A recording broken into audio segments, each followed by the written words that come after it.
విన్న వాక్యాన్ని ఇంటికి వెళ్ళిన తర్వాత దాన్ని ధ్యానించే వారముగా మనం ఉండాలి. ఇంటికి వెళ్ళిన తర్వాత ఎవరన్నా ధ్యానం చేస్తున్నారా? దేవునికి స్తోత్రం, దేవునికి స్తోత్రం. ధ్యానం చేయకపోతే ఈ వారం నుంచి మొదలు పెట్టండి. ఏ పెద్ద అదేమైనా ఖర్చుతో కూడిన పనా? డబ్బులు పెడతాడా ప్రభు? ఏమైనా ఖర్చా?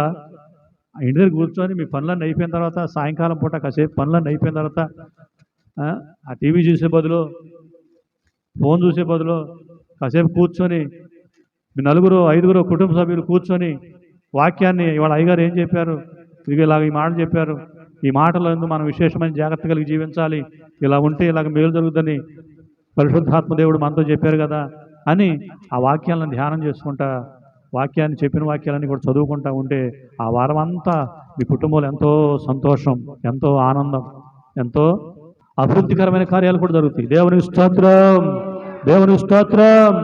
ఎందుకంటే ఎప్పుడు నిత్యము ధ్యానిస్తున్నటువంటి జీవితాల్లో దేవుడు గొప్ప కార్యాలు చేస్తాడు. నీ కుటుంబంలో కూడా ఏదో నీకు తెలిసిన ప్రార్థన 2 మాటలు దేవుని వాక్యాన్ని చదువుకుంటా ప్రార్థన చేస్తా, నీ కుటుంబ యజమాని నువ్వు కూర్చొని పిల్లలు కూర్చొని అలా చేస్తూ ఉంటే నీ కుటుంబంలో సంతోషం, సమాధానం వెలువరుస్తుంది. దేవుని స్తోత్రం.